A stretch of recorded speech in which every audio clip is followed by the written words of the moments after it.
क्योंकि वक्फ का मतलब क्या होता है? अल्लाह को दान की हुई संपत्ति जिसका उपयोग दबे कुचले गरीब तबके के लिए किया जाए इस्लामिक लॉ के द्वारा। तो क्या इस देश में शरिया कानून हमने मान लिया है क्या?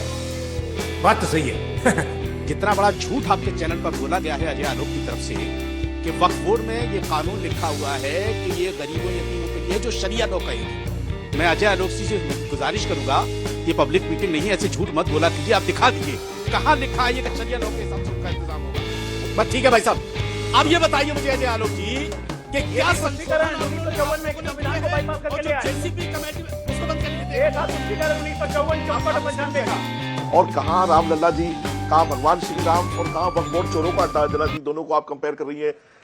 नमस्कार दोस्तों, बीजेपी और विपक्ष के बीच तुष्टिकरणों की राजनीति तेज हो गई है।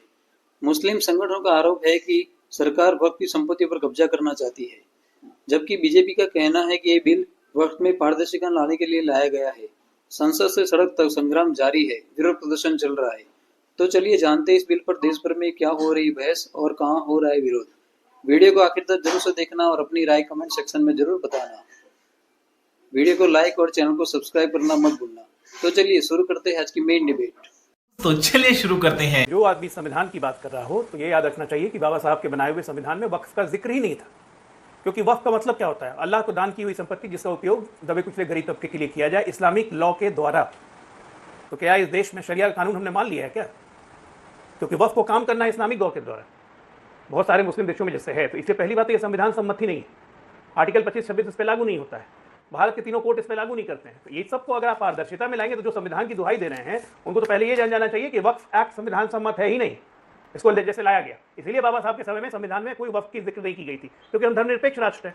भाई वक्फ के अनुसार आप एक धर्म को उसके राइट्स दे दीजिएगा, सारे राइट्स, लेकिन बाकी धर्मों को तो आप दे नहीं रहे। ना हिंदू को दे रहे हैं, ना बौद्ध को दे रहे हैं, ना जैन को दे रहे हैं, ना किसी को दे रहे हैं। तो ये तो ठीक नहीं है। समानता के आधार पर कानून बना ही नहीं था, इसलिए तो होना ही नहीं चाहिए। अब आ गया कि इसके दुरुपयोग। भाई 1954 में बना, 55 में लाया गया, 64 में फिर उसमें परिवर्तन किए, 1955 में असीम शक्तियां दे दी गई। 1995 के एक्ट के अनुसार तो कहीं पे भी कपड़ा रख दीजिए, जमीन उसकी हो जाएगी, अप्रूव आपको करना है, नहीं होगा। तो ये सब चीजों को दूर करना, इन सब विसंगतियों को दूर करना जरूरी है। जितना बड़ा झूठ आपके चैनल पर बोला गया है अजय आलोक की तरफ से कि वक्फ बोर्ड में ये कानून लिखा हुआ है कि ये गरीबों यतीमों के लिए जो शरिया लॉ कहेगी, मैं अजय आलोक से गुजारिश करूंगा, ये पब्लिक मीटिंग नहीं है, ऐसे झूठ मत बोला कीजिए, आप दिखा दीजिए कहाँ लिखा है ये कि शरिया लॉ के हिसाब से उनका इंतजाम होगा। उसमें ये लिखा है कि गरीबों, यतीमों, बेवाओं, नादारों की इस्लामिक लॉ क्या होता है? तरक्की के लिए इसका पैसा। अरे सर सुन तो लो मेरे भाई। किसी व्यक्ति या किसी दल या अचल संपत्ति को मुस्लिम कानून द्वारा पवित्र धार्मिक या धर्मार्थ के रूप में मान्यता प्राप्त किसी भी उद्देश्य के लिए स्थायी रूप से समर्पित करना। कहाँ लिखा है? क्या पढ़ रहे हैं आप? संविधान होता है। क्या पढ़ रहे हैं? समर्पित करना, समर्पित करना और उसका इस्तेमाल करना, समर्पित करना सर। ऐसे झूठ मुस्लिम कानून के द्वारा समर्पित करना। अब सुनो यार, झूठ नहीं बोल रहे हैं राजा साहब, आप जानते हैं। आप अपने आप को मुस्लिम कानून क्या होता है भाई? कानून के द्वारा स्थापित। मुस्लिम कानून क्या होता है? हिंदुस्तान का संविधान है कहाँ? जो वक्फ आ गया। क्या है मुस्लिम कानून? मुस्लिम कानून के द्वारा वही तो पूछ रहा हूँ आपसे, क्या पढ़ रहे हैं आप? आप किस किताब से पढ़ रहे हैं? आप किस किताब से पढ़ रहे हैं भाई साहब? वक्फ का मतलब यही है। आप ही के मुस्लिम, आप क्या कर रहे हैं यार? मुस्लिम धर्म, आप तो ये बताइए। सऊदी अरब का किताब पढ़ रहा हूं, जो सऊदी अरब में वक्फ चलता है, कौन सा ग्रंथ लेकर के अफवाह से निकल के आया है। अरे सऊदी अरब को छोड़िए, हिंदुस्तान की बात कीजिए यार। क्या बात कर रहे हैं आप लोग भी यार? झूठ बोल रहे हैं। पाकिस्तान, सीरिया, लीबिया, इससे बाहर भी निकला कीजिए कुछ नहीं। अरे सर पाकिस्तान, सीरिया से बाहर भी आया कीजिए। भारत की बात वापस आइए। वक्फ मतलब क्या होता है? मसला ये है, असल मसला ये है कि चूंकि आप लोगों को विदेश से ज्यादा मोहब्बत है, भारत से मोहब्बत नहीं है, तो विदेशियों की किताबें ज्यादा पढ़ते हैं, भारत की किताबें नहीं पढ़ते। किसी भारत के एक मौलवी की, एक आलिम की, एक फाजिल की, किसी आदमी की किताब हो तो दिखाइए। सऊदी की किताब मत दिखाइए। सऊदियों से हिंदुस्तान का कानून नहीं चलेगा ना, शरीयत चलती है। हमारी शरीयत कुरान से चलती है, हदीस से चलती है, सऊदियों की किताब से नहीं चलती। इसको पहले आप स्टॉप कीजिए। कुरान में भी क्या लिखा है वक्फ का मतलब पढ़ लीजिए। सवाल किया, कुरान से ही पढ़ लीजिए, कुरान से ही पढ़िए वक्फ का मतलब क्या लिखा है कुरान में? कुरान शरीफ से ही वक्फ का मतलब पढ़िए जरा, बताइए। यहाँ पे मतलब ये है कुरान में, सुनो वक्फ का मतलब कुरान में पढ़ के दिखाओ। अरे सुनो मेरी बात, दिखाओ आपको। वक्फ का मतलब अल्लाह के नाम पे कोई चीज मतलब दिखाई, इतना सा मतलब है उसका। अल्लाह के नाम, मुस्लिम कानून के हिसाब से। अल्लाह गलत बात नहीं, चीज दे देना। गलत बात मत कीजिए। कुरान का ही निकाल रहा हूँ। अरे यार कहाँ? कुरान का ही निकाल रहा हूँ। कहाँ निकालो तो कुरान का? कहाँ कुरान से निकाल रहे हो? बिल्कुल कहाँ कुरान से निकाल रहे हो भाई? कहाँ कुरान में लिखा है? क्यों झूठ फैलाते हो भाई टीवी में बैठ करके? निकालिए, और नहीं निकालिएगा तो मुंह छुपा के भाग जाइएगा फिर, अगर नहीं दिखा पाए तो दिखाइए। इमरान 3/79। एक मिनट कौन से कुरान में लिखा है ये? अभी दिखा रहा हूँ, चिंता मत कीजिए। कौन से कुरान में लिखा होता है? एक ही कुरान होता है सर कुरान एक ही है, उसके अनुवाद लोगों ने अलग अलग किए हैं। उसी में लिखा हुआ है कि मुस्लिम कानून के कुरान द्वारा एक है, कि मुस्लिम कानून के द्वारा संचालित किया जाएगा।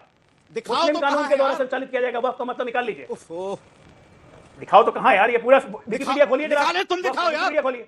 जमीयत जैसे संगठन जो विपक्ष की कठपुतली बनकर रह गए हैं, उन्होंने लोगों को बताया चीख चीख करके कि तुम्हारा सब कुछ चला गया है और ये आखिरी लड़ाई है। इसलिए वो बेचारा मुसलमान जो रमजान में कारोबार भी आधा करता है सब काम छोड़ करके, और वो धूप में प्यासा जिस भी हाल में तंत्र मंत्र पर आ गया है। बहरहाल मैं बहुत आज दुखी हूं इस बात से। मुझे कई बातों का जवाब आपको देना है। अभी आपने राम मंदिर की बात की थी कि रामलला, राम मंदिर से इतना टैक्स सरकार को गया, 300 कुछ करोड़ रुपए आपने बताया। और जो ये चीख रहे हैं सब कि हमारी लाखों एकड़, 8 लाख से ज्यादा एकड़ जमीन बता रहे हैं। मेरा सवाल है आज तक पूरे मुल्क के लोग आज तक को मेल करके जवाब दें कि ये प्रॉपर्टीज हैं कहां, किसके पास हैं? अरे भाई इन्हीं लोगों के तो पास है जो उनसे मदनी साहब वहां प्रॉपर्टी बचाने गए थे, उन्हीं के तो पास है। वो आईटीओ पर इतना बड़ा दफ्तर लेके बैठे हैं, दोनों मदनी सीनियर जूनियर, वो सब वक्फ बोर्ड की जमीन है। और कहां रामलला जी, कहां भगवान श्री राम और कहां वक्फ बोर्ड चोरों का अड्डा? अंजना जी, दोनों को आप कंपेयर कर रही है। वक्फ बोर्ड के 70 साल के रिकॉर्ड में अंजना जी मुझे आप बता दीजिएगा, जब से बनाए 54-55 से आज तक, अगर सरकार ने, स्टेट गवर्नमेंट ने या फिर सेंट्रल गवर्नमेंट ने ग्रांट नहीं दी तो अपने नौकरों को, अपने मुलाजिमों को तनख्वाह नहीं दे सका वक्फ बोर्ड, जो ये चीख रहे हैं कि हमारे पास 8 लाख एकड़ जमीन है और 5 लाख एकड़ है। अरे भाई है कहां जमीन पर? सब ये कांग्रेस की जितनी मुस्लिम लीडरशिप थी, समाजवादी की जितनी मुस्लिम लीडरशिप थी, जमीयत वाले थे इनके रिश्तेदार थे, मुस्लिम पर्सनल लॉ वाले थे इनके रिश्तेदार थे, सबने लीज पे लेकर, दुकानें बनाकर, ऑफिस बनाकर, किराए पे देकर लेकर सब खत्म कर दिया। कहां बचा है यार? मोदी जी को वक्फ से कोई लेना देना नहीं, सिर्फ शोषित वंचित मुसलमान जो पिछली पेरी पर खड़ा है। अभी बात हो रही थी, मैं देख रहा था कि 2 हमारे प्रवक्ता बात कर रहे थे। वक्फ है क्या? वक्फ तो टोटली मुस्लिम लॉज है, उसका इंडियन लॉ से कोई मतलब ही नहीं है। अगर वाकिफ कोई जमीन वक्फ कर रहा है, दान कर रहा है मुसलमान कोई जमीन, तो टोटली वो मुस्लिम लॉ में कर रहा है। उसका यतीम, गरीब, मिस्कीन, बेवा, मुतल्लका का हक है वो, या तो दीन के काम का हक है वो। और वक्फ बोर्ड ने पिछले 60-70 सालों में इमामों को तनख्वाह दी है, मुअज्जिनों को तनख्वाह दी है, उनको खुश किया है कि 5,000 से 15 कर दिए, 15 से 20 कर दिए। बेवा को 500 रुपए मिलते हैं जना जी। अब छोटे छोटे यतीम बच्चों को 1,000 रुपए का स्कॉलरशिप नहीं दे पाइए, कोई एजुकेशन संस्थान नहीं दे पाइए, और नहीं तो कोई आपने चैरिटी नहीं कर पाई। आपने मुफ्ती साहब कांग्रेस पार्टी के नेताओं पर और समाजवादी पार्टी के नेताओं पर आरोप लगा दिया। इसके बाद में वारिस भाई आ रही हूं आपके पास, कौन से नेता, मतलब नाम लेना होगा ना, क्योंकि बहुत ये गंभीर आरोप है। मैं जांच करा रहा हूं, मैं कह रहा हूं ना, मैं नाम लगा रहा हूं ना, मैं नाम ले रहा हूं ना। आप ये देखिएगा कि जब आजम खान थे वहां मंत्री, तो कितने रिश्तेदारों के पास वक्फ बोर्ड की जमीन है। मैं अगली बार लिस्ट लेकर के आ जाऊंगा, और मैं हर स्टेट की बता सकता हूं, जिस स्टेट में आप चाहे। मैं हरियाणा की बता दूंगा, जितना छोटा स्टेट है। पंजाब की बताऊंगा आपको कि पंजाब में तो यूपी से जाके लोगों ने, अमरिंदर सिंह कैप्टन जब मुख्यमंत्री होते थे, जाके यूपी के लोगों ने जाके अहमद पटेल से फीस करा के नहीं, जो व्यक्ति अब इंस्टीट्यूशन को मानने के लिए मना कर रहा है, ब्यूरोक्रेसी हमारा इंस्टीट्यूशन है, ये कहते हैं डीएम क्यों रहेगा उसमें? आलोक भाई कह रहे थे डीएम क्यों रहेगा, ये लोग भी कह रहे थे। तो अब इस देश की इंस्टीट्यूशंस को ही नहीं मानिएगा, कल को सरकार में आप भी रहेगा भैया, वैसी ब्यूरोक्रेट को चलाना है सिस्टम को। और जेपीसी के जब चेयरमैन होते हैं, वो एक रिस्पेक्टेड बॉडी होती है, जब वो कह